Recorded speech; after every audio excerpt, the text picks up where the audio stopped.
Wala ka na nga naitutulong sa akin, perwisyo ka pa. Sa susunod na sirain mo ang araw ko, hindi lang yan ang aabutin mo sa akin.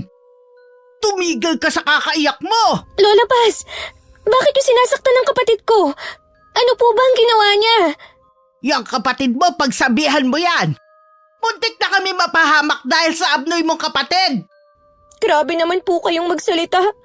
Para namang hindi niyo apo si Miko. Sino ba may sabi sa'yo na itinuturing ko nga po ang sintu-sintu mong kapatid, ha? Kahit kailan, hindi ko siya matatanggap. Hindi ko alam bakit hindi pa siya namatay nung sanggol pa. Tama na po, Lola. Kahit hindi po nakakapagsalita si Miko, naiintindihan niya ang mga sinasabi niyo. Nasasaktan din po siya. Wala akong pakialam. Mabuti nga para alam niya na ayoko sa kanya. Hanggang magpantay ang mga paa ko, hindi ko siya matatanggap at magagawang mahalin. Ganyan niyo po ba kami kinamumuhian, Lola? Kahit na ganyan niyo kami tratuhin, nire-respeto at mahal po namin kayo. Akala mo ba mapapalambot mo ang puso ko sa mga sinabi mo? Hindi kahit kailan. Ang mabuti pa, dalhin mo na lang ang kapatid mo sa kamalig. Wala siyang hapunan ngayon. Dahil siya ang dahilan ng pagkatalo ko sa sugal. Mula pa nun, malas na talaga ang dala nyo. Ang karaniwang ugali daw ng isang lola ay mapagmahal, mapag-alaga at handang magbigay ng pagkain o yakap sa mga apo. Mahigpit man pero may malambing na paraan. Kabaliktaran ng nararanasan namin ng kapatid ko sa lola namin. Na mula bata pa lang kamay na bakal na ang ipinaparana sa amin. Magandang araw, Miss Gwen, at sa lahat ng nakikinig sa araw na ito. Ako po si Angela, 32 anyos, dalaga at tubong Iloilo. Gusto ko pong magbahagi ng karanasan ko tungkol sa malupit kong lola na nagpalaki sa amin na nag-iisa kong kapatid. Angela! Nasaan ka? Nandito po ako sa may poso, Lola. Naglalaba po kasi ako. Palandi ka talaga! Mana ka sa nanay mong makire! Bakit po kayo nagagalit sa akin, Lola? Wala naman po akong ginagawang masama eh. Anong wala? Sabi ni Beding sa akin, nakita kanyang nakikipaglandian kay Hans. Wala naman po kaming ginagawang masama. Nag-uusap lang po kami. Huwag mo nga akong ginagawang tanga. Akala mo ba hindi ako dumaan sa ganyan, ha? Kilala po sa pagiging tsismosa at mahilig gumawa ng kwento si Aling Meding. Bakit kayo naniniwala sa kanya? Eh bakit hindi ako maniniwala sa kanya? Sino gusto mong paniwalaan ko, ikaw? Maniwala po kayo sa akin. Wala po talaga kaming ginagawang masama. Wag ka na makikipag-usap sa lalaking yon, ha? Oras na may magsumbong ulit sa akin na nakikipag-usap ka sa kanya. Kakalbuhin kita at saka kita ipaparada sa buong baryo. Wag naman po, Lola. Itanim mo dyan sa kukote mo. Hindi ka maaaring magmahal hanggat nabubuhay ako. Pagsisilbihan niyo ako para mabayaran ang utang na loob niyo sa akin. Lahat naman po, ginagawa namin ng kapatid ko para mapagsilbihan kayo, Lola. Kulang pa nga ang ginagawa niyo eh. Hindi pa ako masiyahan, lalo na sa abnoy mong kapatid. Hindi man lang mapakinabangan kahit dito sa bahay. Huwag naman po kayong ganyan sa kapatid ko. Dito kayo sa bahay ko nakatira. Wala kang karapatan para bawalan ako sa mga gusto kong sabihin at gawin. At bawat butil ng ipinapakain ko sa inyo, dapat yung bayaran ng pagsisilbi nyo. Hayaan nyo na lang po kasi akong magtrabaho para mabayaran ko kayo sa sinasabi niyong utang. Para ano?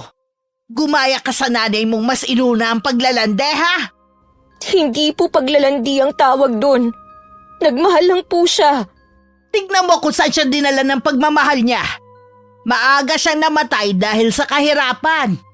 Kung nakinig lang sana siya sa akin noon di sana buhay pa siya at may magandang trabaho. Hindi naman pala niya kayang panindigan Ipinasa pa niya kayo sa akin. Hindi man lang ako nakinabang sa pagpapalaki at pagpapaaral sa kanya. Pero Lola… Tumigil ka na! Ituloy mo na ang paglalaba mo! Wala akong magawa kundi mapaiyak na lang. Nang lumingon ako sa may kamalig, naroon si Miko. Tahimik na lumuluha. Ilang sandali pa bumalik na siya sa loob. Ako naman ipinagpatuloy na lang ang ginagawang paglalaba. 3 taon pa lang nun si Miko at ako naman 10 taon na mamatay ang nanay namin sa sakit. Wala siyang pagpipilian kundi ipagbiling kami sa nanay niya. Wala namang kaming balita sa aming ama mula nung mag-abroad siya. Sabi ni nanay sa amin noon baka daw patay na siya. Dahil iligal ang pag-alis niya. Mula nun puro kalupitan na ang dinanas namin sa kamay ni Lola Paz. Hoy Hans! Layuan mo ang apo ko! Lola Paz, kayo po pala. Narinig mo bang sinabi ko ha? Layuan mo si Angela! Huwag niyo naman po akong drawing dito. Nakakahiya sa mga tao. Wala akong pakialam kung nahihiya ka. Basta sundin mo ang sinasabi ko sa'yo. Magkaibigan lang naman po kami ni Angela. Wala naman kaming ginagawang masama Huwag mo ko niloloko ha. Kahit mukhang busabos ang apo ko, maganda pa rin siya. Kilala ko ang mga katulad mo, no? Dadaanin sa pagiging mabait ang isang babae. Yun pala iba na ang motibo.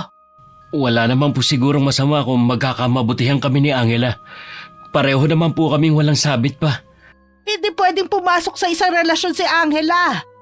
Nakatakda na ang kapalaran niya. At yun ang pagsilbihan ako. Kaya ikaw, lumayo-layo ka sa kanya. Sino po ba kayo para magtakda ng kapalaran ng isang tao? May sariling buhay si Angela. Hayaan niyo siyang gawin kung anong magpapasaya sa kanya. Malaki ang utang na loob sa akin ni Angela at ng kapatid niya. Kailangan muna nila yun bayaran. Wala siyang karapatang maging masaya habang ako matagal nang nagdusa dahil sa ginawa ng nanay nila. Wala pong kasalanan ng magkapatid sa kung ano man ang ginawa ng nanay nila. Ibang klase rin kayong lola. Naniningil sa pagpapalaki sa kanila. Ha! Wala akong pakialam sa opinion mo. Basta layuan mo ang apo ko dahil kung hindi, pagsisisihan mo kung bakit hindi mo ako sinunod. Hindi po ako natatakot sa inyo. Subukan mo lang na hindi sumunod. Hindi mo alam kung anong kaya kong gawin. Alam ko po, pero hindi niyo ako masasaktan gaya ng ginagawa niyo sa magkapatid. Iniwanan pa ng nagbabantang tingin ni Lola Paz ang kaibigan ko bago naglakad palayo. Si Hans naman naiiling na lang na itinuloy ang ginagawang trabaho. Isa siyang helper sa ginagawang bahay sa lugar nila, na ang may-ari dating OFW. Nagpupuyos naman ang kalooban ni Lola. Noon lang kasi may taong nakipagtitigan sa kanya ng ganun. Nararamdaman niya na magiging hadlang sa kanya ang binata balang araw. Kaya kailangan niyang gumawa ng paraan para mawala siya sa landas namin. Isang mahabang buntong hininga ang pinakawalan niya bago kinuha ang isang lumang baul na matagal nang nakatago. Hans! Ay, papatayin mo ba ako sa takot, ha? Nakakatawa ang itsura mo. Para ka nakakita ng multo Ganon ha? Diyan ka na nga. Inaabala mo ko Uy, teka. Masyado ka naman seryoso Huwag ka namang magalit. Sino ba naman ang hindi magagalit? Nagtago ka sa likod ng puno. Tapos magugulat ka.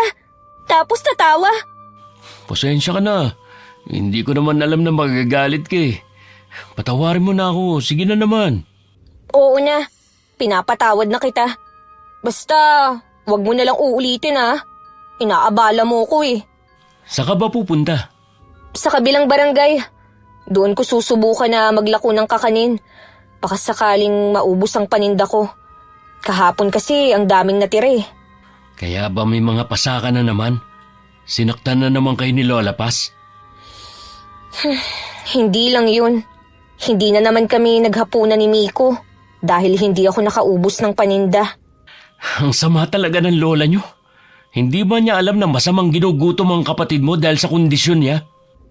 Kapag kasi pinapaliwanagan ko si Lola, lalo niya kaming sinasaktang magkapatid. Hindi siya tumatanggap ng anumang paliwanag. Bakit hindi na lang kasi kayo umalis sa poder niya? Nasa hustong gulang ka na naman eh. Madali lang yang sabihin. Alam mo na wala kaming mapupuntahang magkapatid eh. Nagpapasalamat pa rin ako dahil meron kaming bubong na nasisilungan ni Miko. Sana balang araw, may magawa ako para matulungan kayo na makaalis sa poder ng lola nyo. Hindi naman ako nawawalan ng pag-asa na balang araw makakawala rin kami sa kalupitan ni Lola Paz. Mabuti pa, samahan na kita sa paglalako mo. Malayo rin ang kabilang barangay, tapos lalakarin mo lang. Baka naman makaabala ako sa'yo. Wala ka bang trabaho ngayon? Wala, araw ng pahinga ko ngayon. Ako na magdadala ng bilao mo. Siguro makakabuti kung umuwi ka na lang. Baka kasi may makakita ulit sa atin eh. May magsumbong na naman kay Lola. Ang tsismosa lang naman sa atin ay si Aling Meding. Imposible naman na hanggang kabilang barangay nakakarating siya. Pumayag na rin ako sa huli na samahan ni Hans. Natatakot din kasi ako na mag-isa lang na dumayo sa isang lugar lalo na babae ako. Nang nasa barangay na kami, mabilis naman naubos ang paninda ko. Nakahinga naman ako ng maluwag. Dahil alam kong may pagkain kami magkapatid sa araw na yon. Salamat Hansa. Ikaw talaga yung swerte ko. Kaya ang bilis na ubos ng paninda ko. Plano ko nga, kung sakaling hindi naubos, ako na lang ang bibili sa matitira. Nasasaktan din kasi ako pag pinagmamalupitan kayo at hindi pinapakain ng lola nyo. Sanay na ako. Mula pa nung bata ako ganun na siya sa amin. Ang inaalala ko nga, yung kapatid ko. Kahit hindi kasi siya nakakapagsalita, alam ko na nasasaktan din siya sa masasakit na salitang pinibitiwan ni Lola sa amin. Alam mo, lumapit na ako sa kapitan natin. Imbis na pakinggan niya ako, sinabihan pa akong huwag makialam dahil problemang pamilya daw ang sa inyo. Anong klaseng kapitan siya? Walang malasakit sa nasasakupan niya? Huwag mo nang uulitin ang ginawa mo. Baka kasi makarating kay Lola Ayoko na pati ikaw madamay sa problema namin. Kaibigan ko kayo ng kapatid mo. Natural lang na magmamalasakit ako sa inyo. Hindi ako katulad ng iba na walang malasakit sa kapwa. Katulad ng mga kamag-anak nyo. Pakiramdam ko, takot sila sa lola mo Nakakatakot naman talaga magalit si Lola. Ikaw ba, hindi ka natatakot sa kanya? Hindi. Dahil wala naman akong ginagawang masama. Bago pa kami makarating ni Hans sa mga bahayan, naghiwalay na kami. Nag-aalala kasi ko na baka merong makakita sa amin na magkasama. Pagdating naman sa bahay, wala pa si Lola. Siguradong nasa sugalan pa yon. Nagsaing na lang ako para makakain na si Miko. Nang makatapos ako sa pagluluto, saka ko siya tinawag at pinakain. Gabi na nang makauwi si Lola. Mabuti na lang hindi mainit ang ulo niya nung dumating. Agad ko na rin binigay sa kanya ang pinagbentahan ng kakanin. Iyan na po ang parte nyo sa pinagbentahan ng kakanin. Pinapasabi po pala ni Ate Glo na hindi po muna ako makakapaglako bukas. May lakad daw po kasi silang mag-anak. Ibig sabihin walang kita bukas. Nakausap ko naman po yung kamag-anak ni Ate Glo. Ako po ang maglilinis sa bahay nila bukas. At sa sunod na araw naman, maglalaba po ako sa kanila. Mabuti naman marunong ka ng dumiskarte. Akala ko pati ikaw magiging pabigat din sa akin Lola, meron po sana akong gustong sabihin sa inyo. Kung pera, wala akong maibibigay. Hindi po pera ang kailangan ko. Ipagpapaalam ko lang po sana na kung pwedeng ilabas ko po si Miko kapag wala na po akong ginagawa. Ano? Ilalabas mo na naman ang kapatid mo? Talaga bang wala ka ng pakialam sa sasabihin ng mga tao, ha? Tsaka, nanggugulo lang naman yung abnoy na yan. Kita mo yung nangyari? Minalas ako sa sugal dahil sa kanya. Lagi na lang po kasi siyang nasa kamalig eh. Babantayan ko na lang po siya. Tsaka sandali lang naman kami eh. Hindi! Doon lang siya sa kamalig. Hayaan mo lang siya mabulok doon. Pero Lola, naiinip na po kasi si Miko. Wala akong pakialam. Puro lang naman kahihiyan ng dala ng kapatid mo eh. Kita mo, mula nang hindi siya nakakalabas, hindi na siya pinag-uusapan ng mga taga rito. Hindi naman po tama na habang buhay nyo na lang siyang ikukulong dito. Tumigil ka na nga. Huwag mo nang painitin ang ulo ko. Total na ibigay mo na ang pera, umalis ka na sa harapan ko. Nung gabi napaiyak na lang ako dahil sa sitwasyon namin ng kapatid ko. Habang tulog nga si Miko tsaka ako siya kinausap. Nagtitiis lang din talaga ako sa kalagayan namin dahil sa kanya. Hindi ko kasi alam ang mundo sa labas. Baka mas lalo kami mapahamak kung aalis kami sa poder ni Lola. Hindi ako nawawala ng pag-asa na balang araw makakaalis din tayo sa kalupitan ni Lola Paz. Konting tiis pa. Paririnig din ng Diyos ang mga hinaing ko sa Kanya. Kinabukasan, nagbilin lang ako sa kapatid ko na magtatrabaho lang ako para may pagkain kami. Tumango lang naman siya sa akin. Nagbilin pa ako sa kanya na wag lalabas ng kamalig at baka mapagalitan siya ni Lola Paz. Bumakas naman sa kanya ang lungkot. Pero alam kong naiintindihan niya ako. Maghapon din ako naglinis ng bahay at bakuran ng pinsan ni Ate Glo. Nang makatapos, binayaran niya ako ng sobra sa napag-usapan namin. Sabi pa sa akin yung sobra itabi ko para sa amin ng kapatid ko. Naiyak na lang ako dahil meron pa palang may simpatya sa amin ni Miko. Bago umuwi, bumili muna ako ng ilang balot ng tinapay. At itinago yun para may makain ng kapatid ko kapag nagutom siya. Angela! Bakit po? Akala mo makakapagtago ka sa akin? Bakit niyo po ako sinampal? May gana ka pa talaga magtanong, ha? Ano po bang ginawa kong kasalanan? Kailan mo pa ako kinukupitan, ha? Kailan pa? Hindi ko po kayo kinukupitan, Lola.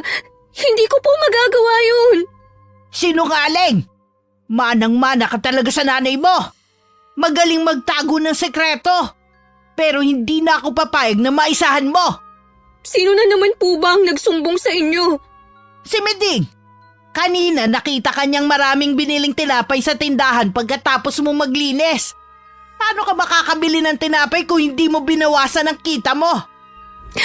Hindi po totoo yan. Wala po akong binibiling tinapay. Kahit halugugin niyo po ang buong kamalig. Paano ko pa mahahanap kung kinain nyo ng magkapatid, ha? Kung gusto niyo, magtanong kayo sa tindahan at sa pinsan ni Ate Glo na umupa sa akin. Sila po ang magsasabi sa inyo ng totoo. Tatanungin ko talaga sila. Oras na malaman ko na nagsisinungaling ka. Hindi lang sampal ang aabuti mo sa akin. Nang wala na si Lola, tsaka naman lumapit sa akin si Miko at mahigpit akong niyakap. Hindi naman ako natatakot na mabuko kami ni Lola. Nangako kasi ang pinsan ni Ate Glo na kapag nagtanong si Lola sa kanya, wala siyang babanggitin na sobrang ibinigay sa akin. Maging si Aling Greta na may-ari ng tindahan, na napakiusapan ko na wag babanggitin kay Lola na bumili ako sa kanya ng tinapay. Huwag kang mag-alala. Hindi malalaman ni Lola Pasang tungkol sa mga tinapay. Tama lang na sa labas natin yung itinago. Alam ko na nagpunta si Lola pa sa tindahan at maging sa bahay ng pinsan ni Ate Glo. Si Aling Meding tuloy ang lumabas na sinungaling. Sinugod siya ni Lola sa bahay nila at pinagsalitaan ng hindi maganda. Kung magsusumbong ka, siguruhin mo lang na totoo. Hindi yung gumagawa ka lang ng kwento. Wag na wag ka na rin lalapit sa akin kahit kailan. Dahil kung hindi, hihilain ko yung dila mo! Natakot naman si Aling Miding sa banta ng lola ko. Mula nga nun, hindi na siya lumapit kay Lola Paz. Masama din lagi ang tingin niya sa akin tuwing nakikita ako. Isang araw nagkita kami ni Hans. Naikwento nga niya ang nangyaring panunugod ni Lola sa tsismosang si Aling Miding. Hindi ko alam na sinugod ni Lola si Aling Meding. Wala naman kasi akong nakakausap eh. Ngayon, alam ko na kung bakit laging masama ang tingin niya tuwing nakikita ako. Ikunwento nga lang sa akin ni nanay kasi nakita nga niya na sinugod si Aling Meding. Tama lang yun sa kanya. Aba, ilang beses ka na napapahamak dahil sa pagiging tsismosa niya eh. Ang totoo niyan, totoo naman ang sinasabi niya eh. Kaya lang naman na siya ang nagmukhang sinungaling dahil pinagtakpan ako ni na Aling Greta at nung pinsan ni Ate Glo. Talaga? Mabait naman pala si Aling Greta. Mukha lang siya masungit tignan. O baka ganun lang talaga kapag matandang dalaga. Mukha lang siyang masungit, pero mabait yun. Dati nga, nung nakakalabas pa ng bahay namin si Miko, lagi niyang binibigyan ng pagkain. Wala na bang balak na palabasin ang bahay niyo si Miko? Ilang beses na akong nakiusap kay Lola pero nagmamatigas siya eh. Naaawa nga ako sa kapatid ko, pero wala naman akong magawa. Kung pagmalupitan kayo para naman kayong hindi mga apo. Bakit ba ganun ang trato sa inyo ni Lola Paz? Dahil pakiramdam niya, binigo siya ni nanay. Tutol kasi siya sa pag-aasawa niya noon. Pangarap kasi ni Lola na gumanda ang buhay, pero nag-asawa agad si inay eh. Tingin niya, nasayang lang ang pagpapaaral niya dito. Hindi sapat na dahilan yon para saktan niya kayong magkapatid. Alam mo Hans, ipinapasa Diyos ko na lang ang lahat ng ginagawa niya sa amin. Pasensya na kung wala pa ako naiisip na paraan ha.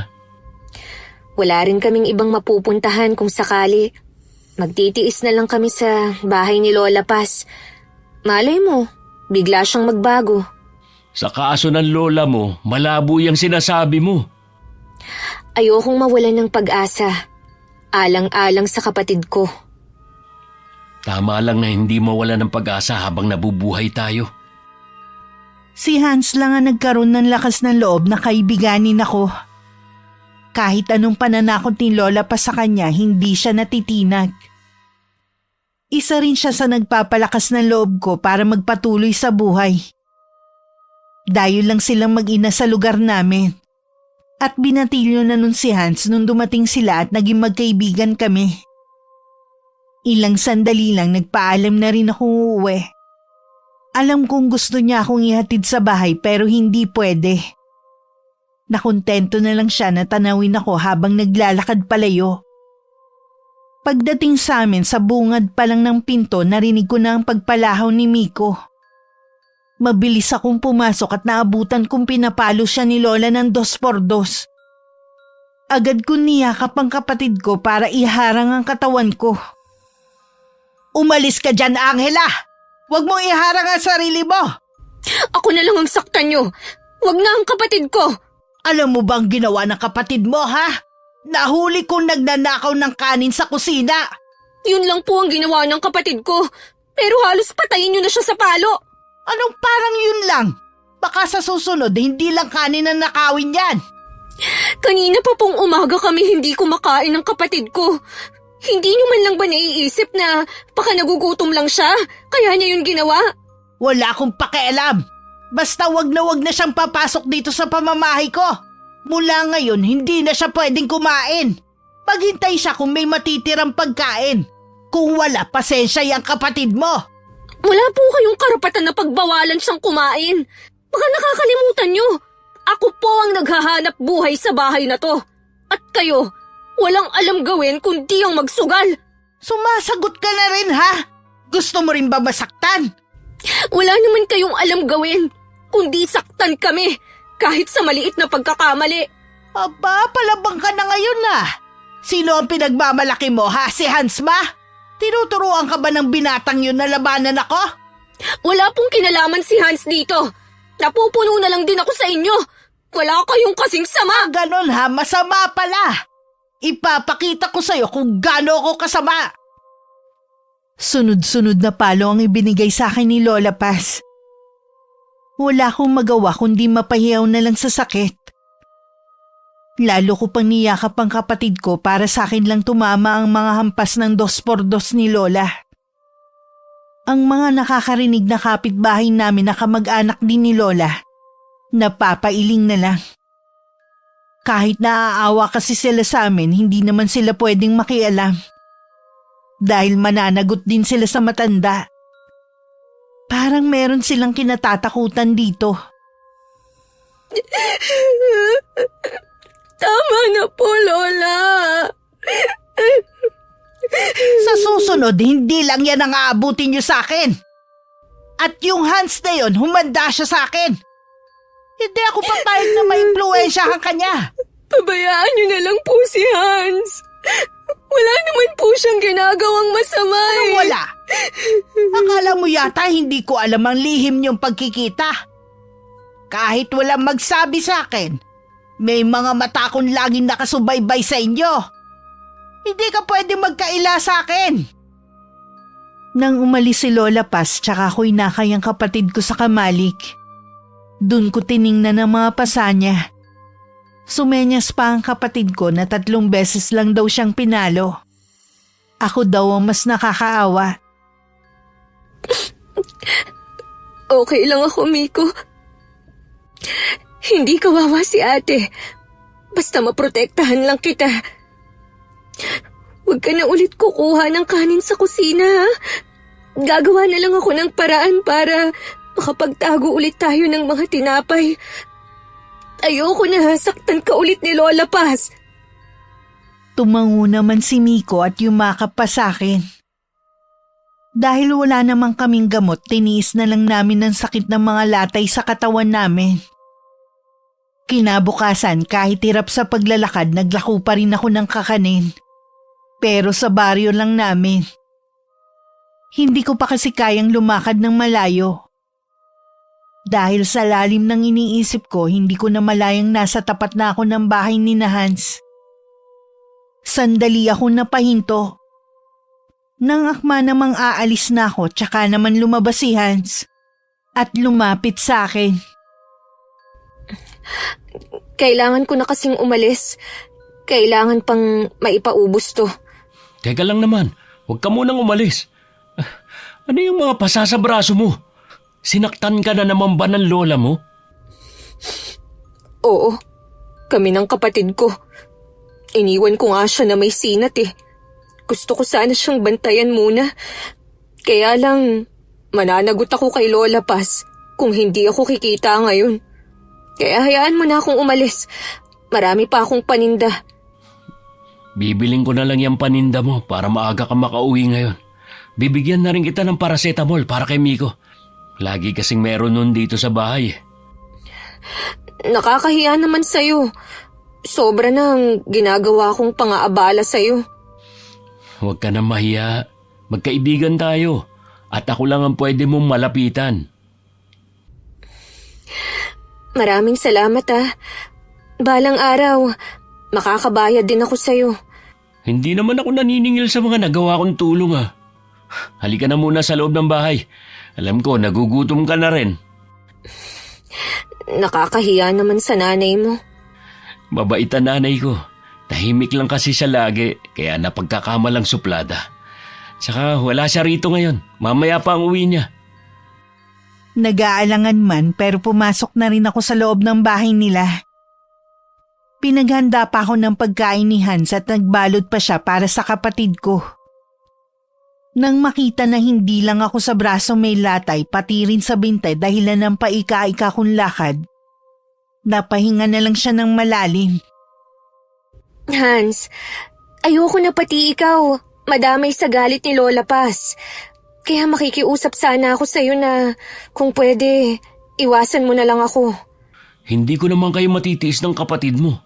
Wala nang ang pakialam ang mga kamag-anak niyo Gusto mo rin na gayahin ko sila? Nag-aalala lang naman ako sa'yo Huwag mo kong alalahanin. Kaya ko ang sarili ko. Aalis na ako. Salamat sa pagkain at gamot. Kahit masakit pa rin ang buong katawan, binilisan ko na ang pag-uwi ko. Pagdating gising na si Miko. Mukhang maayos na ang lagay niya, pero may sinat pa rin siya. Pinakain ko muna siya tsaka pinainom ng gamot. Sinabi ko magpahinga na muna siya at ipagluluto ko lang si Lola ng pagkain. Lingid pala sa aking kaalaman, inabangan ni Hans ang lola ko sa pag-uwi nito para kausapin. Hindi na kasi matiis ng binata ang kalupitan sa amin ni Lola. Bakit ka humarang sa daraanan ko? Anong kailangan mo? Makikiusap po sana ako.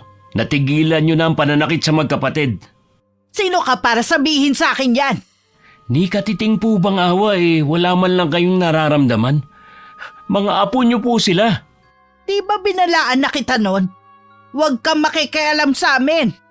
Hindi ko kaya na magbulag-bulagan na lang sa ginagawa niyo sa kanila. Hindi ako katulad ng ibang kamag-anak niyo na walang pakialam. Dahil hindi sila pakialam merong katulad mo. Ano bang mapapala mo sa pagtulong sa magkapatid, ha? Hindi po kailangan na may mapala ako sa pagtulong sa kapwa. Gusto mo pala magpakabayani. Hindi mo ba alam na napapahamak ang mga bayani kung hindi man namamatay sila? Hindi po ako natatakot sa inyo. Kayo ang dapat matakot sa pwede kong gawin. Ano bang magagawa ng isang tulad mo, ha? Sige nga. Kung wala pong pakialam ang kapitan natin sa nasasakupan niya, hindi naman siguro mga pulis. Sa kanila po ako lalapit para humingi ng tulong. May women's desk po na tumutulong sa mga inaabusong kababaihan. Walang iya ka! Kayo po yun, dahil malupit kayo. Subukan niya lang po saktan ulit ang magkapatid. Hindi po ako magdadalawang isip na lumapit sa mga pulis. Masyado nga kitang minaliit. Hindi ko akalaing maiisip mo yan. Lahat po kaya kong gawin para sa magkapatid. Kaya kung ako sa inyo, magbago na kayo. Konting panahon na lang naman ang natitira sa inyo. Piliin nyo na pong magpakabuti. Hindi ikaw ang magdidikta sa akin sa dapat kong gawin. Magbabayad ka sa akin ng mahal sa pakikialam mong to. Hindi naman sineryoso ni Hans ang banta ng lola ko. Hindi naman kasi siya natatakot dito. Mas nag-aalala siya sa amin ng kapatid ko na baka pag-uwi nito saktan na naman kami. Hindi na talaga siya magdadalawang isip na magsumbong sa otoridad. Pagdating sa amin, naabutan ako ni Lola Paz na naglilinis ng bahay. Bahagya lang niya akong sinulyapan bago tumuloy sa kanyang silid. Na tanging makapal na kurtina lang ang nagsisilbing tabi. Kapag ganun si Lola, alam kong hindi maganda ang mood niya. Binilisan ko na lang ang paglilinis para makabalik na sa kamalig. Anong sabi mo? Kinausap mo si Aling Paz? Di ba sabi ko sa'yo huwag kang makialam sa problema nila? Hindi ko na po kasi napigilan Kung makikita niyo sana mga pasa sa katawan ni Angela. Halos hindi na siya makalakad pero naglalako pa rin siya para lang may maibigay sa lola niya na pansusugal lang naman. Naaawa din ako sa magkapatid. Pero si Angela lang ang makakagawa ng paraan para makatakas sa kalupitan ng kanilang lola. Wala pong lakas ng loob si Angela na labanan ng lola niya. Lalo na iniisip niya ang kapatid niya na may sakit.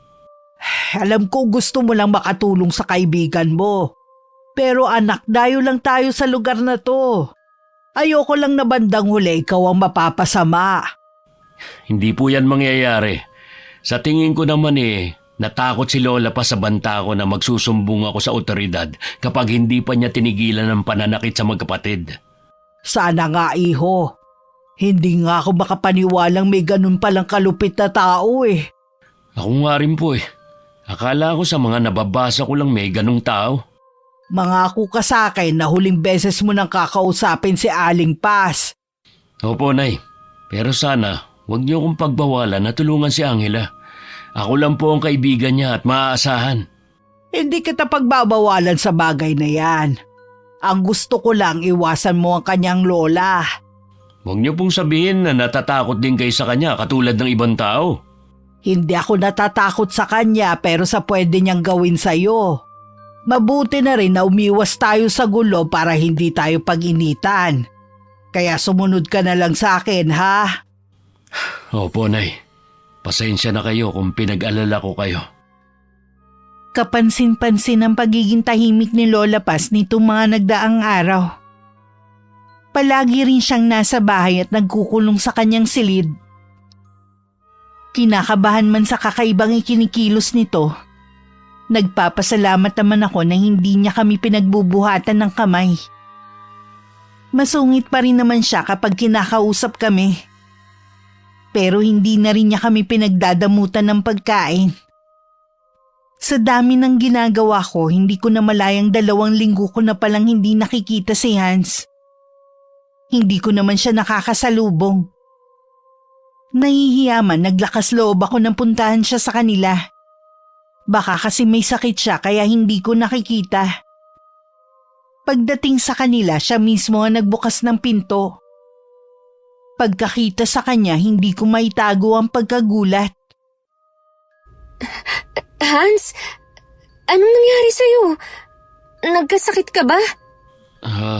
Ilang araw na kasing masama ang pakiramdam ko. Kumusta ka na? Ayos lang naman.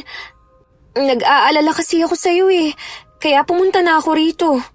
Salamat sa pagdalaw ha. Nasaan ang nanay mo? 1 linggo na siyang wala. May dinalaw na kamag-anak naming may sakit.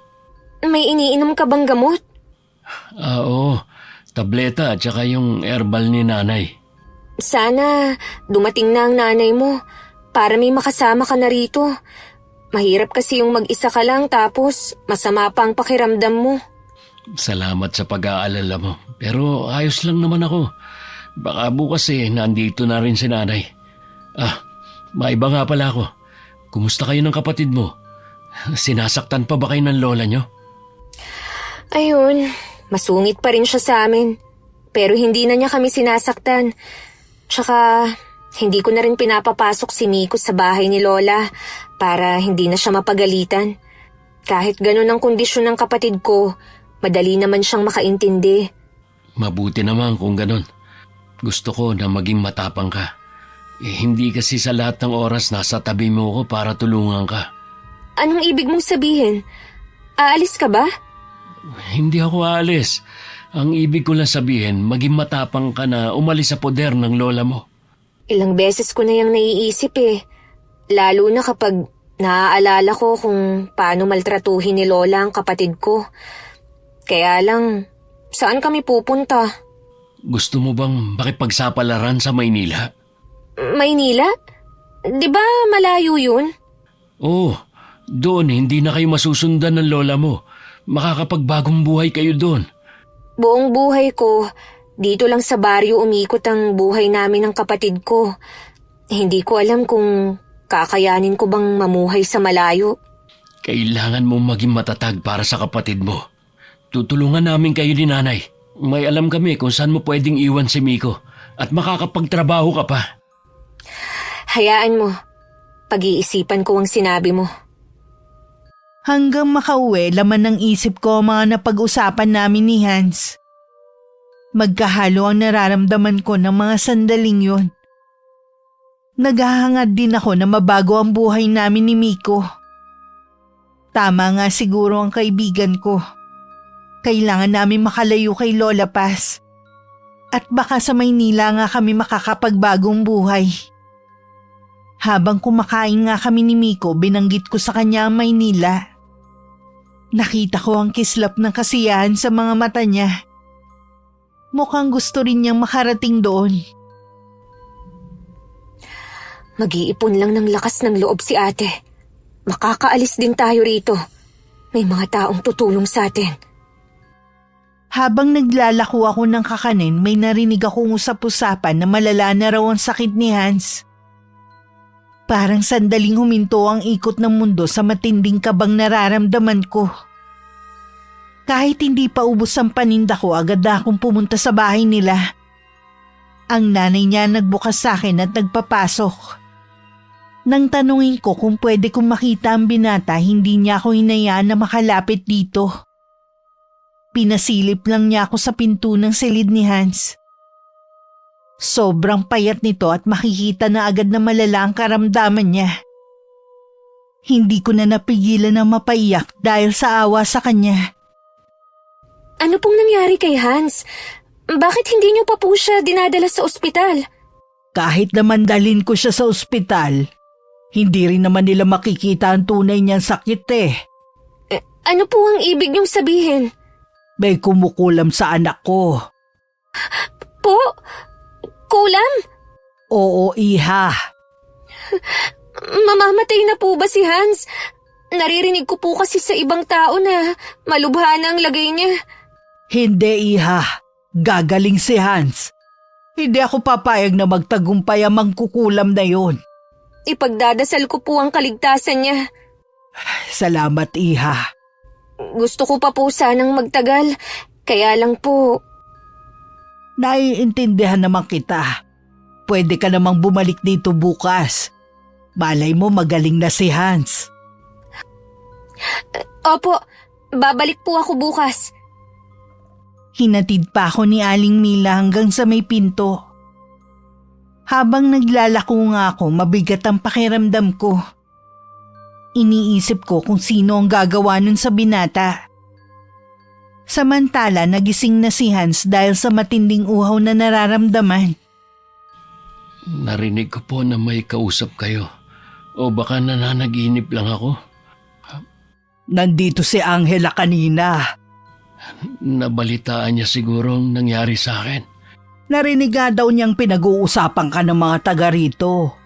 Nakarating na kaya sa lola niya ang pagkakasakit ko? Sigurado yon. Siya naman na may kagagawa nito eh. Yun siguro ang dahilan kung bakit takot sa kanya mga kamag-anak nila. Siguradong alam nila na mangkukulam si Lola Paz. Isang malaking pagkakamali ang ginawa niyang to sa'yo. Hindi ako makakapayag na hindi siya magbayad. Mas naaawa ako sa magkapatid. Baka kung anong gawin nun sa kanila. Tutulungan nating makaalis sa poder ng magkukulam na yun ng magkapatid. Nanghihina na po ako, Nay.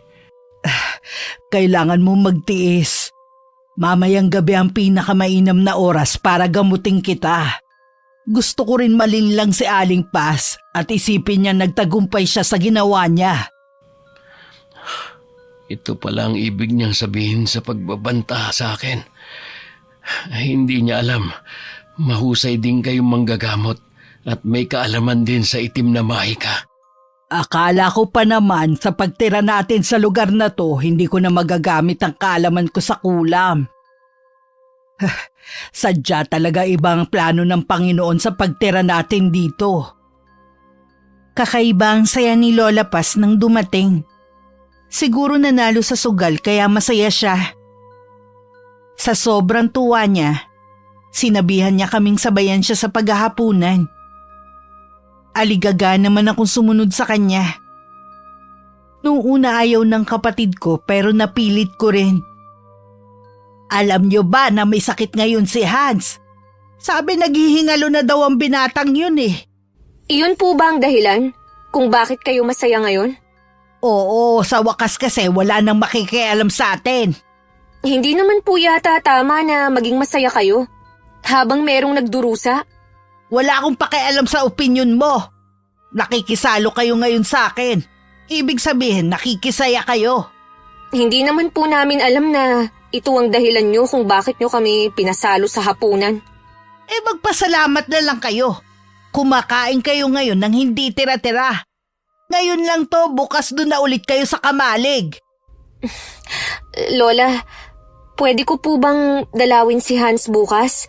Baka po kasi hindi ko na siya makita pa eh. Hindi mo siya pwedeng dalawin. Papayagan lang kitang puntahan siya sa burol niya. Lola naman. Kahit maglupasay ka pa dyan, hindi kita pagbibigyan. Hindi ka maglalako bukas, maglalaba ka.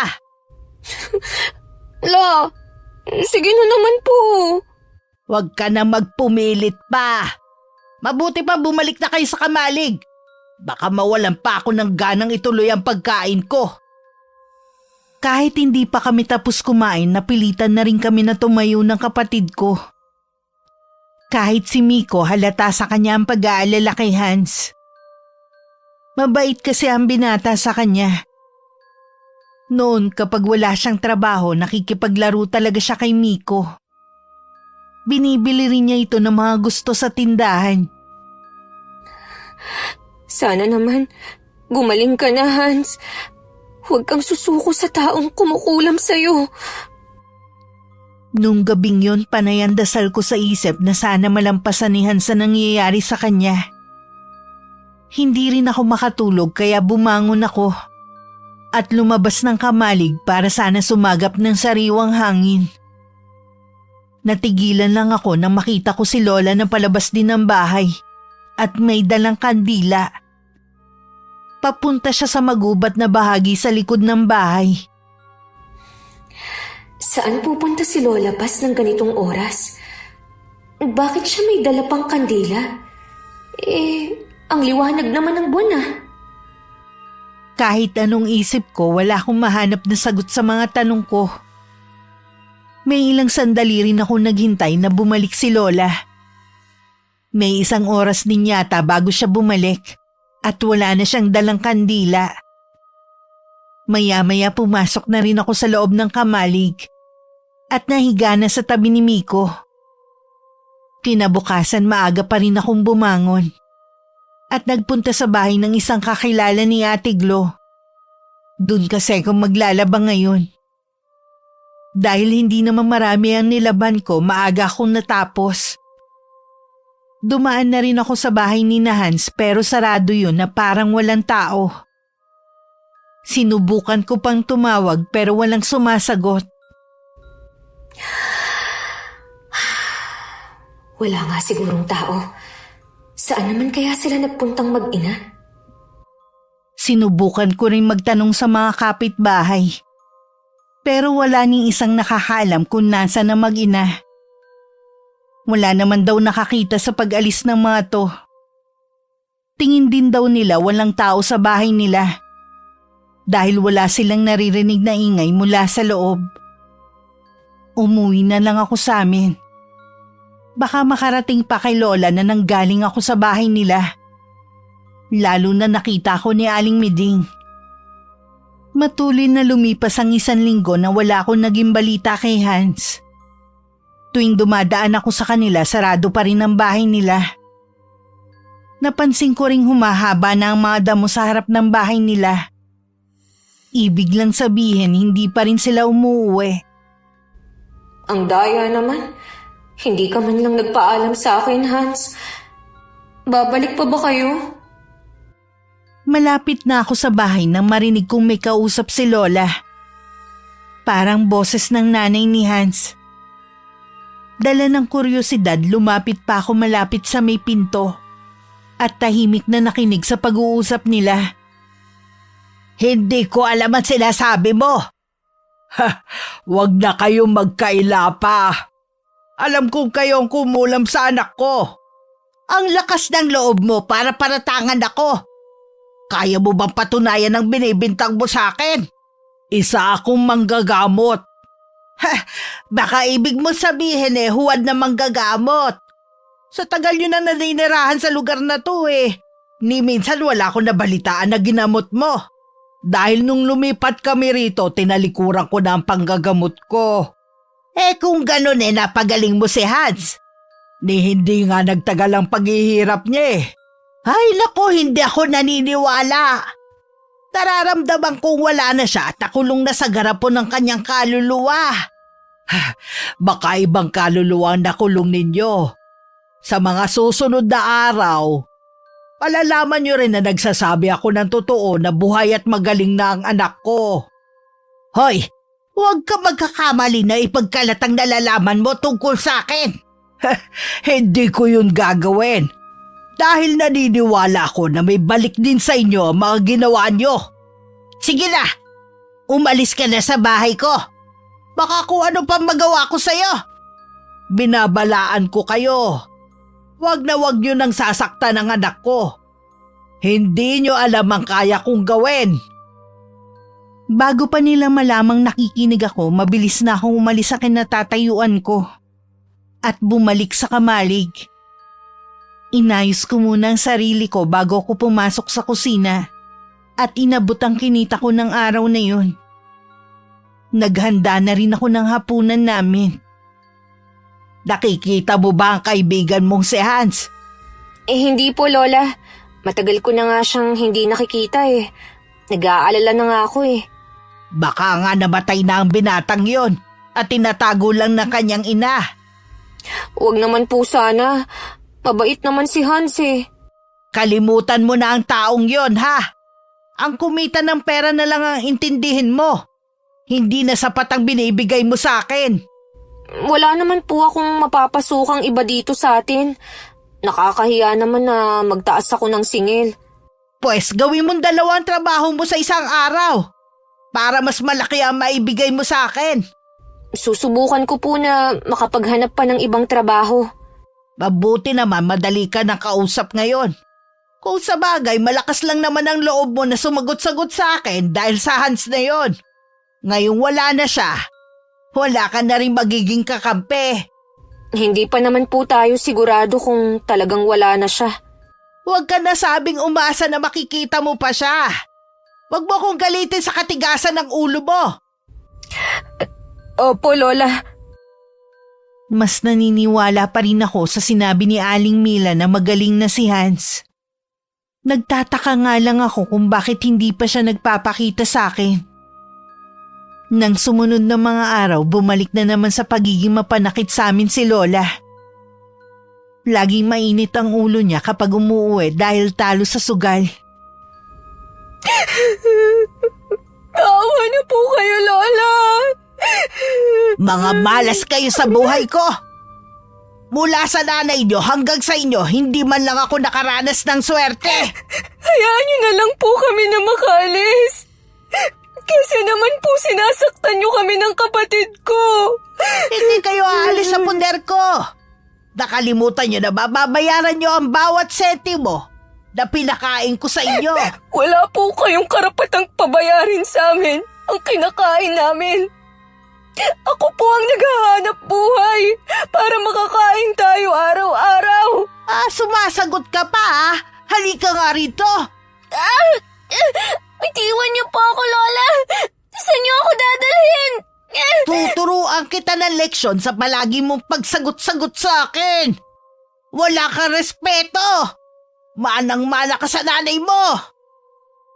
Kinuha ni Lola ang malaking gunting sa kusina at yun ang ginamit niya para kalbuhin ako.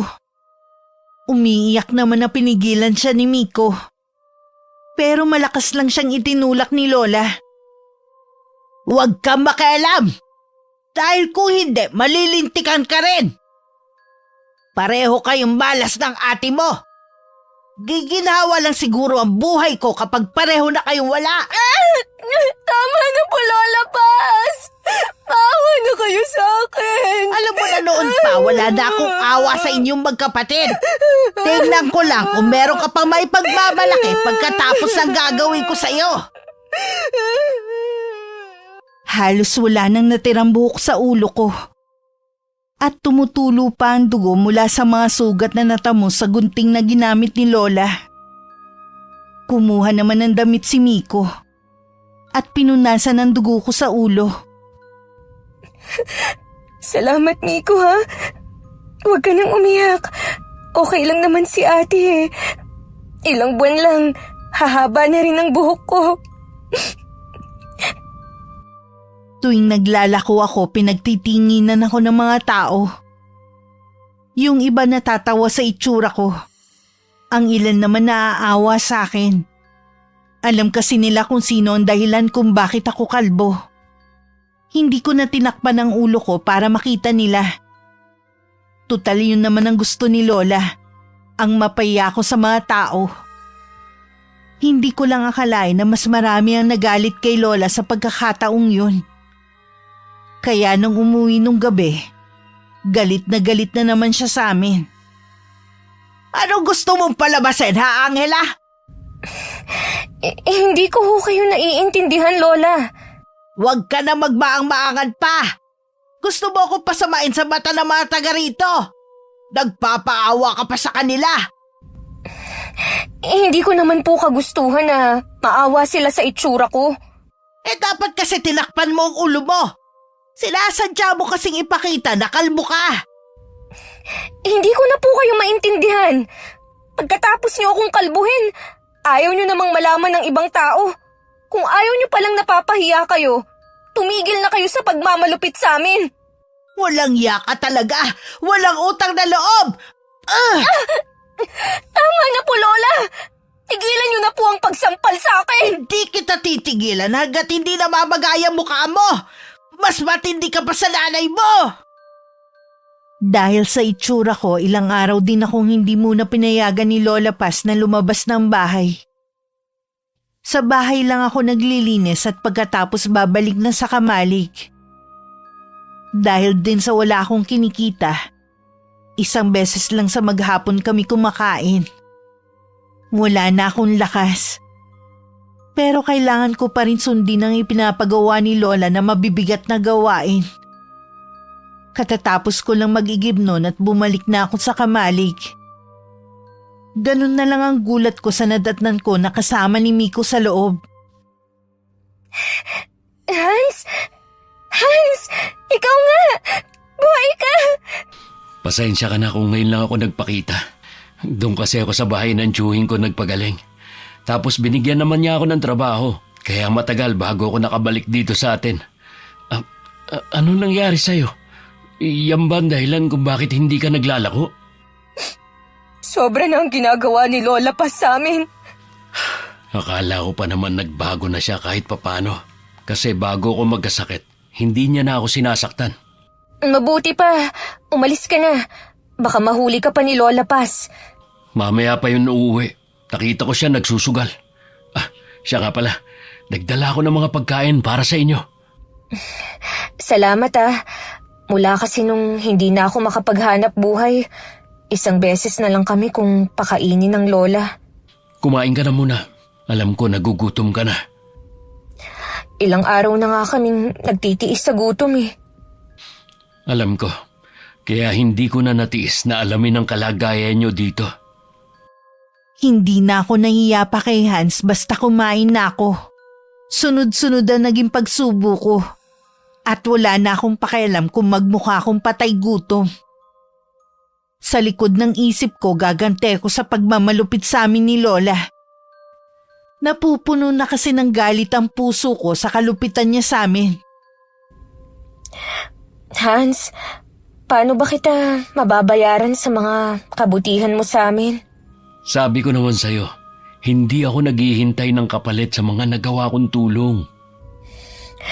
Gusto ko nang umalis dito. Pagod na ako. Tutulungan ko kayo. Maghahanap ako ng pwede mong pasukan na kasama ang kapatid mo. Ayoko na mamatay kami dito nang hindi man lang nasisilayan ng kapatid ko ang labas. Ayokong tumatak sa isipan niya ang pangit naming karanasan. Naiintindihan ko naman. O paano? Malapit nang dumilim. Baka umuwi na ang lola mo. Bago umalis si Hans, inaabutan pa niya ako ng maliit na halaga. Itinago ko rin ang pagkain na ibinigay niya sa lugar na hindi makikita ni Lola. Kitang-kita ko ang saya sa mukha ng kapatid ko. Dahil sa mga pagkain na dala ni Hans at sa laruan na bigay nito. Ilang sandali pa nagpaalam lang ako sa kanya na papasok sa bahay ni Lola at ipagluluto to ng hapunan. Lola, nandito na po pala kayo. Bakit parang nakakita ka ng multo dyan? Akala ko po kasi mamaya pa kayo uuwi. Magsasaing na ho ako. Isang gatang lang ang isaing mo. Yun lang para sa akin, bukas na lang kayo kumain. Opo, Lola. Maglako ka na pala bukas para makakain na kayo. Ubus na rin kasi ang budget natin dito sa bahay Baka matuwa ka sa ibabalita ako sa'yo. Kanina may nakakita kay Hans sa tindahan. Buhay nga talaga ang taong yun. Talaga po? Baka naman sa sobrang tuwa mo makipagkita ka sa lalaking yon. Binabalaan kita, Angela, ha? Huwag mong subukan. Kung hindi ka nadadala sa ginagawa ko sa'yo, kapatid mo ang sasaktan ko. Huwag naman po, Lola. Maawa na kayo kay Miko. Kaya nga sumunod ka sa akin. para hindi masaktan ang kapatid mo. Lahat po ng gusto nyo, susundin ko. Huwag nyo lang pong sasaktan si Miko. Mabuti naman at malinaw sa'yo. Sige na, bumalik ka na sa kamalig. Ako na lang ang magbabantay sa sinaing at magluluto ng ulam ko. Pagkatalikod ko, huminga ako ng malalim. Mabuti na lang busog na kami ng kapatid ko. Baka pati ako magnakaw na rin ng kanin sa kaldero ni Lola sa tindi ng gutom. Lalong nadagdagan ng galit sa puso ko. Bukas umumpisahan ko na ang gumante. Kinabukasan hindi pa man lumiliwanag, gumising na ako para maghanda. Nagbilin ako kay Miko na ilalabas lang niya ang pagkain kapag wala na si Lola Paz. Mula naman sa maliit na siwang ng kamalig, makikita naman niya kapag umalis na ang lola namin. Habang naglalako, isinagawa ko naman ang plano ko. Kahit kabado na mabuko ako. Kay Aling Miding ko sinabi ang sekreto ni Lola. Nangako naman ito na hindi ako isusumbong na ako nagsabi na mangkukulam si Lola Paz. Alam mo na ba ang kumakalat na balita? Na ano po? May nagpapakalat na mangkukulam si Aling Paz. Hindi ko po alam. Wala pa po kasi ako nakakausap sa mga taga rito eh. Alam niyo naman na trabaho-bahay lang ako. Naisip ko nga na baka ikaw. Dahil hindi kita napagbigyan. Hindi po ako. Naiintindihan ko naman po kayo eh. Alam ko na hindi pa ito ang tamang panahon. Sino nga kaya nagpapakalat? Wala naman pong ibang tsismosa rito kundi si Aling Meding. Siya nga ang may sabi pero ang tanong paano niya nalaman? Baka po isa sa mga kamag-anak ni Lola Paz. May palagay kasi ako na alam nila ang lihim ng matandang yon. Kaya ganun na lang ang takot nila. Siguro nga. Imposible naman kasi ang magkapatid dahil wala naman silang alam. Wala po talaga. Kasi kung may alam si Angela, imposible na hindi niya yun sabihin sa akin. Di ba pinuntahan mo sila nung isang araw? Kumusta na sila? Palala ng palala ang ginagawa sa kanila ng lola nila. Kinalbo si Angela, kaya ilang araw siyang hindi nakakalabas. Totoo palang narinig kong usap-usapan sa may tapat ng tindahan na ginawa sa kanya ni Aling Paz. Sobrang sama talaga ng lola nila. Kung pwede ko nga lang nakunin na magkapatid at dito na patirahin sa atin, ginawa ko na. Hindi sa lahat ng oras kailangan awa ang pairalin. Baka imbes na makatulong sa kanila, magdulot pa yun ng kapahamakan. Hindi na po kasi ako makapaghintay kung kailan natin sila matutulungan. Sabi ko naman sa'yo, may tamang oras para dyan. Huwag ka maiinip. Nakarating naman kay Lola Paz ang kumakalat na balita tungkol sa kanya. Mula sa kamalig, naririnig namin ang pagwawala niya. Hindi ko tuloy maiwasang kabahan na sa amin niya ibunto ng galit niya.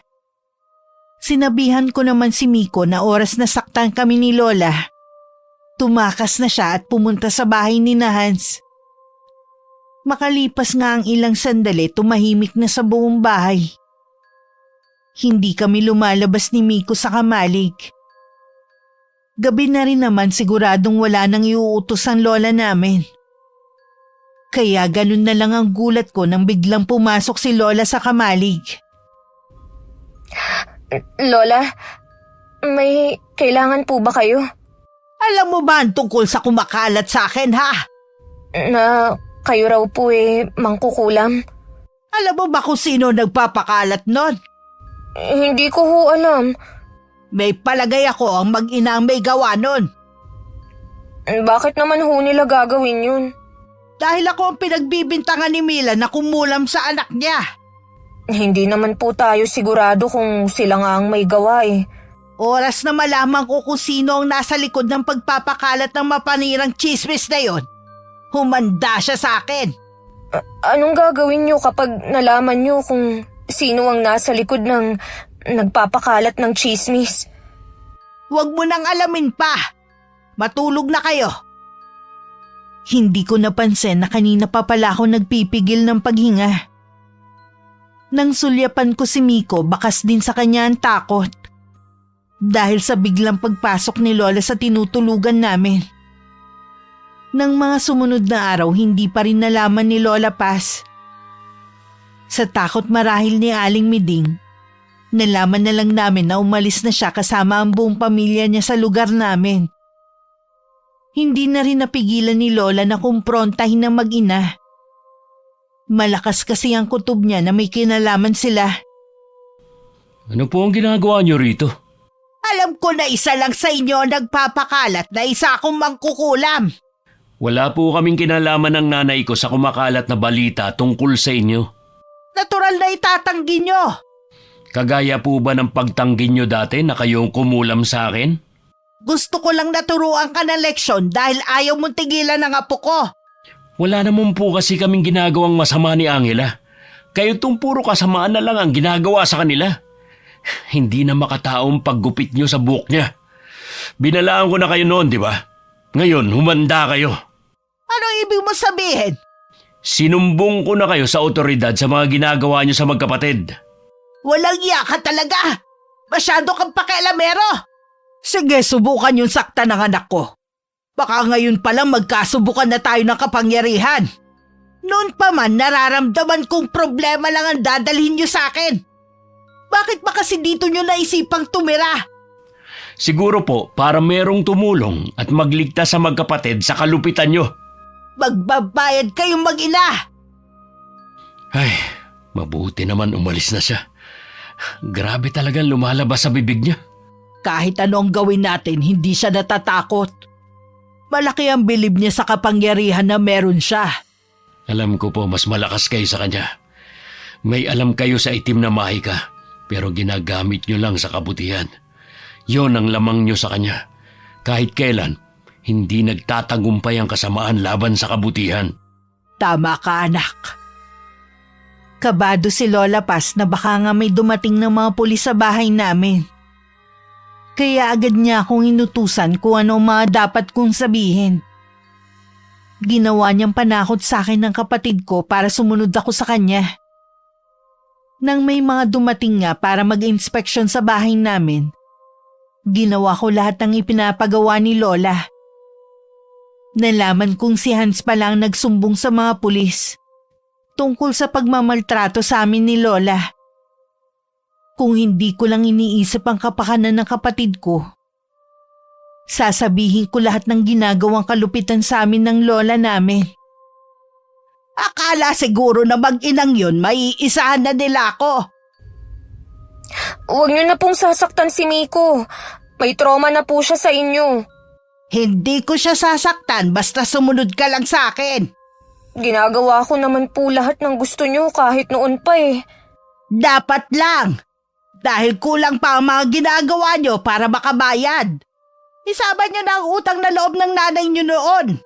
Siguro po, kung hindi kami iniwan ni nanay sa inyo, mas maayos ang buhay namin ngayon. Nagkamali siya na ipagkatiwala kami sa inyo. Magsisi ka man ngayon, hindi mo na maibabalik ang nakaraan. Mabubulok na kayo magkapatid dito. Hindi po ako nawawalan ng pag-asa na balang araw, magbabago pa ang takbo ng buhay namin. Sige lang, mangarap ka hanggat gusto mo. Libre naman yan eh. Sa totoo lang, parang gusto ko na lang tanggapin ang kapalaran naming magkapatid. Hindi lang katawang lupa ko ang pagod na. Maging ang puso't isipan ko. Nawawalan na rin ako ng pag-asa. Na isang araw pakikinggan rin ng Panginoon ang mga hinaing ko sa Kanya. Kung kailan unti-unti ko na natatanggap ang buhay na meron kami, tsaka naman may sumilip na liwanag ng pag-asa. Pauwi na ako galing sa paglalako nang biglang humarang sa daraanan ko si Hans. Humanda na kayo ng kapatid mo. Itatakas ko na kayo. Talaga? Sa Maynila ba kami pupunta ng kapatid ko? Oo, hindi na kayo maaabot ng lola mo doon. Ako mismo maghahatid sa inyo para masiguro ang kaligtasan nyo. Sa wakas, makakalayo na rin kami kay Lola Paz. Alam mo Hans, sa totoo lang, nawawalan na ako ng pag-asa. Parang Gusto ko na nga lang sumunod na sa nanay namin eh. Yan ang alisin mo sa isip mo. Ikaw lang ang lakas ng kapatid mo. Dapat mas matatag ka. Oo nga, nakalimot ako. Sa 1 linggo ko na kayo itatakas magkapatid. Kaya kailangan lagi kang alerto. Sa sobrang saya ko, napayakap na lang ako sa kanya. Yun ang tagpo na nakita ni Lola Paz. Hindi ko alam kung paano niya ako nasundan sa lugar na yun. Galit na hinila niya ako palayo sa binata. Dinuro-duro pa niya ito at kung ano-ano ang mga masasakit na sinabi. Wala po kaming ginagawang masama ni Angela. Nag-uusap lang po kami. Oo nga po, Lola. Tumigil kayo! Ginagawa niyo pa akong tanga! Huling-huli ko na nga kayo! Huwag niyo pong sasaktan si Angela. Maawa naman kayo sa kanya. Huwag mo kong utusan! Kasalanan mo kapag may masamang nangyari sa magkapatid. Dadalhin mo habang buhay sa konsensya mo ang mangyayari sa kanila. Iwan niyo po ako. Nasasaktan ako, Lola. Huwag niyo siyang kalad ka rin. Huwag kang makialam sa akin. Ilang beses ko na kayong sinabihan pero parehong matigas ang ulo niyo. Ako na lang ang saktan niyo. Huwag na sila. Ako naman lagi nangungulit kay Angela eh. Huwag kang mag-alala. Maniningil din ako sa'yo. Huwag kang sumunod sa amin kung ayaw mo na dito pa lang.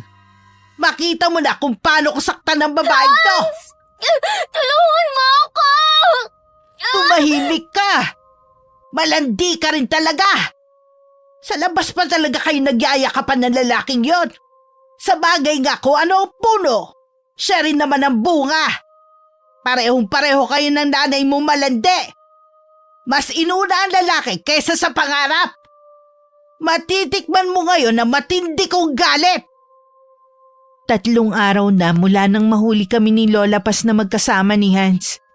Hindi na ulit ako nakalabas. Hindi na rin niya kami pinapakain para daw mamatay na lang kami. Siguro naawa na sa amin ng mga kamag-anak namin. Sila ang lihim na nagdadala ng pagkain sa aming magkapatid. Isang gabi habang mahimbing na natutulog ang lahat, nakarinig ako ng kaluskos sa labas ng kamalig. Ilang sandali lang bumukas na ang pinto na nakapadlock sa labas. Hans, salamat naman dumating ka na. Pasensya na kung ngayon lang ako ha. Hindi kasi umaalis ang lola mo para magsugal eh. Mukhang binabantayan niya kayo. Wala rin naman kasi siyang pangsugal, kaya hindi rin siya makaalis. Pinapakain ba naman kayo ng lola niyo?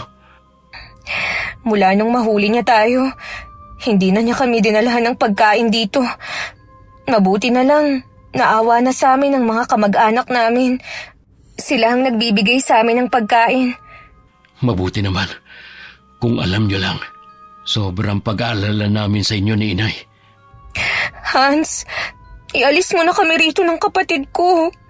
Para mo ng awa oh. Oo, iaalis ko na kayo rito. Gigisingin ko lang si Miko. Nang gabing yun, itinakas na kami ni Hans. Sa kabilang bayan kami tumuloy at sa maliit na kubo na walang nakatira kami tumigil. Nang malaman ni Lola na tumakas kami, galit siyang sumugod sa bahay ni na Hans. Halos mamaos na muna si Lola pa sa kakatawag bago lumabas si Aling Mila. O Aling Paz, ang aga niyo naman mambulahaw. Ilabas ba ang mga apo ko? Bakit yun naman sila hinahanap dito? Nakatakas sila sa bahay.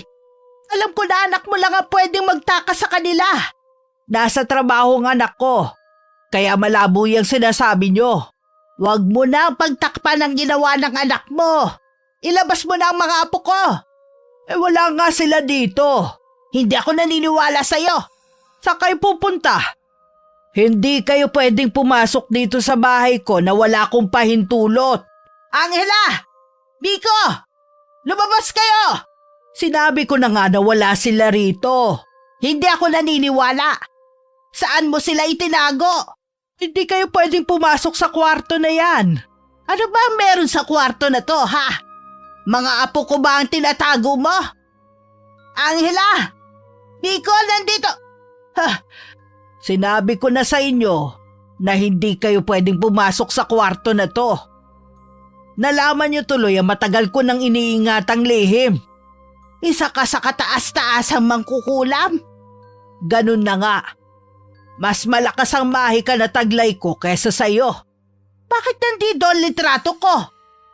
Huwag mong sabihing inuumpisahan mo na akong orasyonan. Akala niyo ba nakalimutan ko na ang ginawa niyo sa anak ko? Naghintay lang talaga ako ng tamang panahon para maisagawa ang plano ko. Bawiin mo ang orasyon mo! Hindi niyo ako mauutusan. Baka gusto mong ipaalam ko sa lahat ang sekreto mo. Gawin niyo kung paniniwalaan pa kayo. Huwag niyong kalilimutan na mas nauna nang kumalat ang tungkol sa pagiging mangkukulam niyo. Ikaw din naman na nagpakalat nun eh. Hindi ako. Palaisipan nga din yun sa amin ni Hans eh. Kung ako sa'yo, kumampi ka na lang sa akin. Total pareho lang naman tayo. Nagkakamali kayo. Pareho nga tayo pero kahit kailan, hindi ko ginamit ang kaalaman ko sa kulam para gamitin sa masama. Ginamit mo na nga sa akin eh. Ginagamit ko lang laban sa mga katulad nyo na hanggang buto ang kasamaan. Tuluyan lang makakalaya ang magkapatid kapag nawala na kayo. Kahit hindi mo sabihin, may paraan ako para malaman kung nasa ng mga apo ko. Makahulugan pang tinitigan ni Lola si Aling Mila. Bago tumalikod at lumabas ng bahay, hindi naman kinakitaan ng pag-aalala ang ginang. At saka nilapitan ng altar kung saan naroon ang litrato ng lola ko at manika. Samantala hindi kami agad makaalis sa kubo. Dahil may sinata naman si Miko. Mabuti na lang nakabili ng gamot si Hans kaya bumuti-buti na ang lagay ng kapatid ko. Anong tinitignan mo sa labas ng bintana? Yung itim na ibon na yun. Napansin ko kasi ilang araw na siya dyan eh. Para bang nagbabantay? Sana bumuti na ang pakiramdam ni Miko para makabiyahe na tayo bukas. Alam mo ba kung ano ang ibon na yan? May palagay ako na siya ang tinutukoy ni inay na alagad ng lola mo. Ibig sabihin, pwedeng masundan kami rito ng lola? Oo, kaya nga nasabi ko na sa Maynila lang kayo hindi masusundan ng lola nyo. Ayoko nang bumalik sa amin, Hans. Ilayo mo na kami rito sa lalong madaling panahon. Yun ang pangako ko, kaya dadaling ko kayo sa Maynila. Buong buhay namin naranasan ang impyerno. Ayoko nang balikan ng ganong buhay. Hindi nyo na yun mararanasan uli, pangako yan. May tiwala ako sa iyo, Hans, na hindi mo kami pababayaan. Nang gabing yun panay ang dasal ko na gumaling na si Miko. Sa labas naman ng kubo panay ang huni ng ibon. Nagpupumilit din siya na makapasok sa loob. Siniguro naman ni Hans na walang dadaanan ng ibon papasok. Gusto niya tayong pigilan sa pag-alis. Bumubuti na ang lagay ni Miko. Wala na siyang lagnat. Mabuti naman. Humina siguro ang resistensya niya dahil lagi kayong nalilipasan ng gutom. Miko, konting tiis na lang ha. Makakaalis na rin tayo sa lugar na to. Hindi mo na mararanasan ng magutom at makulong sa kamalig. Magagawa mo na lahat ng gusto mo sa pupuntahan natin. Parang narinig naman ni Miko ang mga sinabi ko. Minulat niya ang mga mata niya at ngumiti sa akin. Napaiyak na lang ako dahil alam kong lumalaban din siya para sa kalayaan namin kay Lola. Mag-uumaga na nun nang tumigil ang ibon sa paggawa nito ng ingay. Habang lulan nga kami ng sasakyan, nakabuntot pa rin ang ibon. Pero nang nasa pantalan na kami, bigla na lang itong nawala. Dun lang ako nakahinga ng maluwag. Ano? Yun pala ang plano nila? Hindi nila ako pwedeng iwang mag-isa. Kailangan ko kayo mga apo ko. Bumalik kayo rito. Paano na ako? Sino na mag-aalaga sa akin kapag uugod-ugod na ako? Pagdating namin sa Maynila, ipinasok ko ang kapatid ko sa isang ampunan na nangangalaga sa mga katulad niya na may special needs na pag-aari ng NGO. Tinuturuan ng mga tulad nilang mag-aral at matuto ng iba't ibang gawain na makakatulong sa kanila. Ako naman pumasok na kasambahay sa isang mayamang pamilya na hindi ako tinuturing na iba. Isang beses sa isang linggo dinadalaw ko si Miko. Na sa sandaling panahon malaki na agad ang pinagbago. Matuloy na lumipas ang 3 taon. Utang ko lahat kay Hans ang pagbabago sa buhay namin ng kapatid ko. Sa wakas na ibigay ko na rin kay Miko ang buhay na nararapat sa kanya. Halos hindi na kita nakilala. Tumaba ka kasi. 3 taon ba naman tayong hindi nagkita eh. Ang laki na rin ng ipinagbago mo. Kaya pala ako nandito para imbitahan ka sa kasal namin ng girlfriend ko. Sa baryo natin gaganapin. Natutuwa ako para sa'yo dahil nahanap mo na rin ang babaeng makakasama mo habang buhay. Kaya lang, nag-aalangan ako na bumalik sa atin eh. Kung iniisip mo si Lola Paz, siguro ito na ang panahon para harapin mo ang bangungot ng nakaraan. Matanda na siya at nag-iisa sa buhay.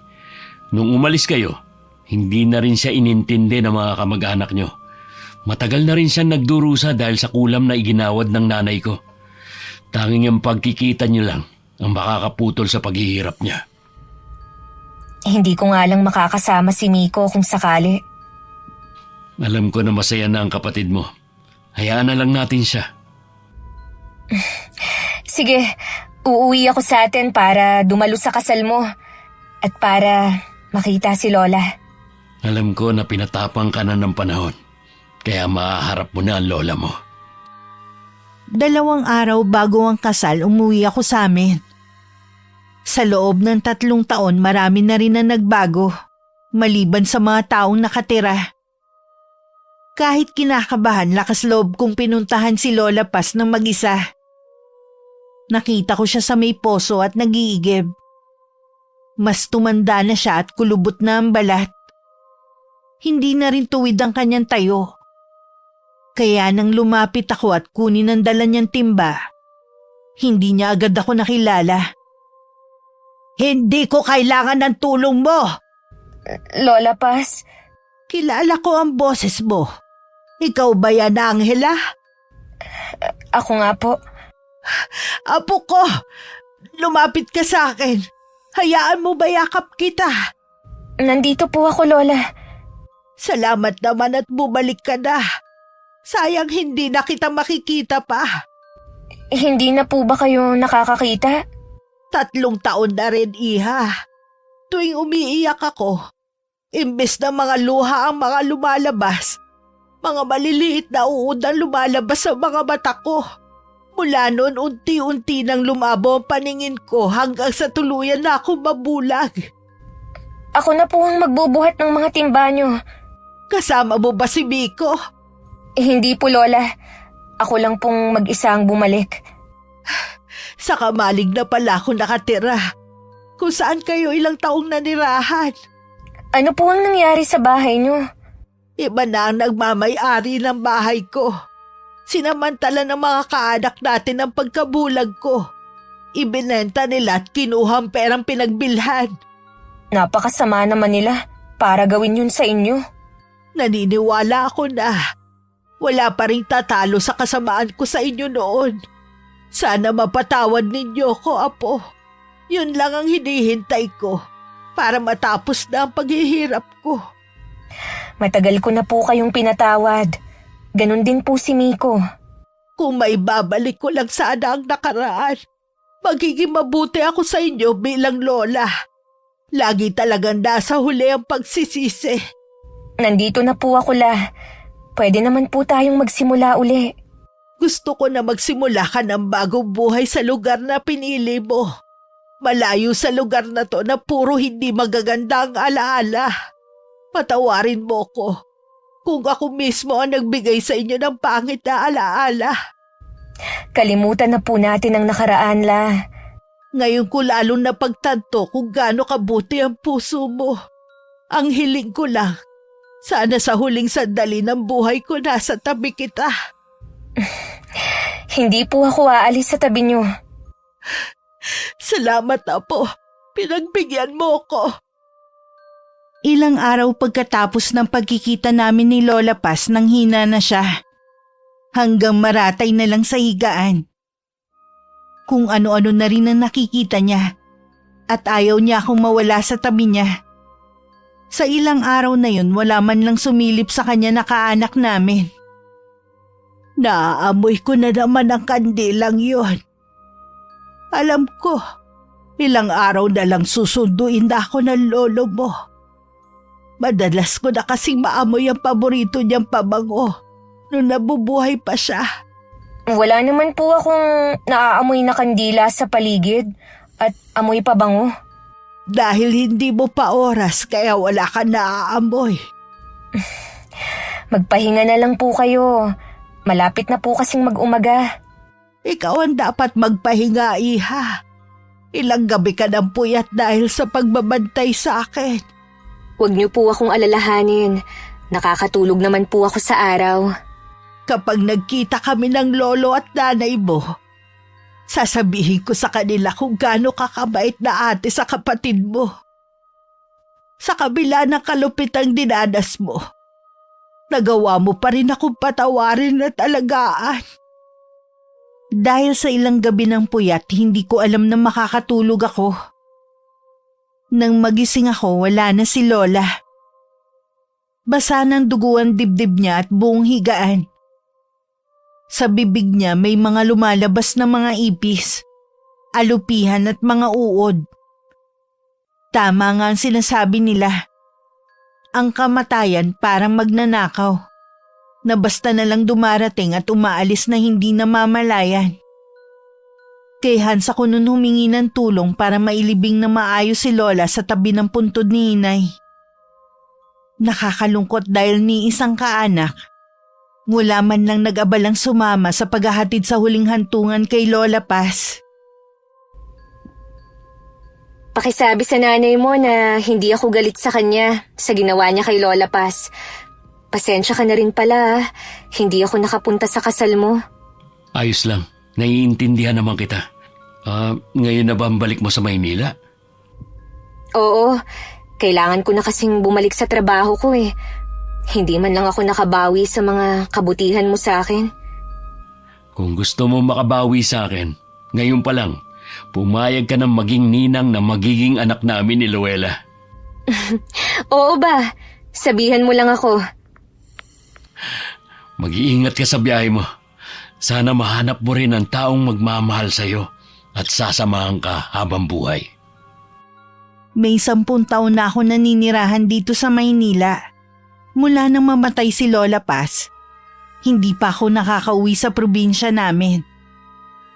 Nawalan na rin ako ng komunikasyon kay Hans.